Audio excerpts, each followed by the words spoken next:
హామీల అమలులో లబ్ధిదారుల ఎంపిక మరియు వాటికి అవసరమైన నిధులు సమకూర్చుకోవటానికి మార్గం సులభతరం అవుతుంది.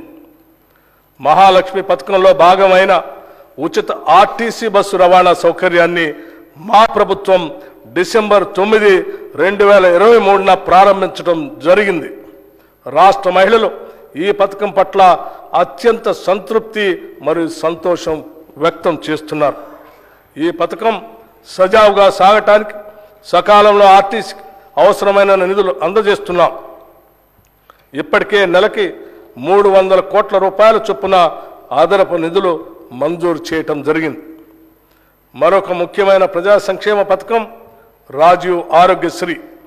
ఈ పథకం కింద మా హామీ ప్రకారం డిసెంబర్ 9, 2023 నుండి వైద్య ఖర్చుల పరిమితిని 5 లక్షల రూపాయల నుండి 10 లక్షల రూపాయల వరకు పెంచడం జరిగింది.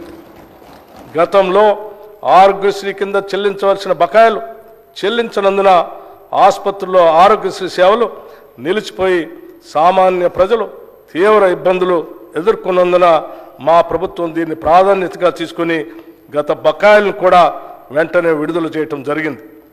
భవిష్యత్తులో కూడా ఆరోగ్యశ్రీ కింద వైద్య సేవలకు ఎటువంటి అడ్డంకి లేకుండా అవసరమైన నిధులు చెల్లించడం జరుగుతుంది. మా ప్రభుత్వ హామీల్లో మరో ముఖ్యమైన 2 హామీలు గృహజ్యోతి మరియు 500 రూపాయలకే వంట గ్యాస్ సిలిండర్ సరఫరా. గృహజ్యోతి పథకం ద్వారా అర్హులైన వినియోగదారులందరికీ నెలకి 200 యూనిట్లు ఉచిత విద్యుత్తును అందించడానికి మరియు అర్హులైన వినియోగదారులకి 500 రూపాయలకే వంట గ్యాస్ సిలిండర్లు సరఫరా చేసే పథకాలకి మరో ముందడుగు వేశాం. ఫిబ్రవరి 4, 2024న రాష్ట్ర మంత్రివర్గ సమావేశం ఈ పథకాల అమలుకి ఆమోదం తెలిపింది. త్వరలోనే తగిన విధి విధానాలు రూపకల్పన చేసి వాటి ఫలాలను ప్రజలకు అందించడం జరుగుతుంది.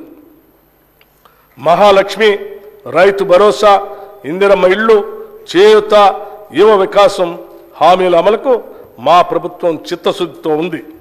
వాటిని వీలైనంత త్వరలో అమలు చేసే సంకల్పంతో ఉన్నాం. ఈ బడ్జెట్లో ఈ పథకాల అమలుకి 53,196 కోట్ల రూపాయలు ప్రతిపాదించడం జరిగింది. ఈ కేటాయింపు ఒక ప్రాథమిక అంచనా ప్రకారం మాత్రమే చేయటం జరిగింది. హామీలకు సంబంధించిన విధి విధానాలను రూపొందించే పని ఇంకా కొనసాగుతున్నందున అది పూర్తయిన వెంటనే అమలుకు అవసరమైన పూర్తి నిధులు కేటాయిస్తాం.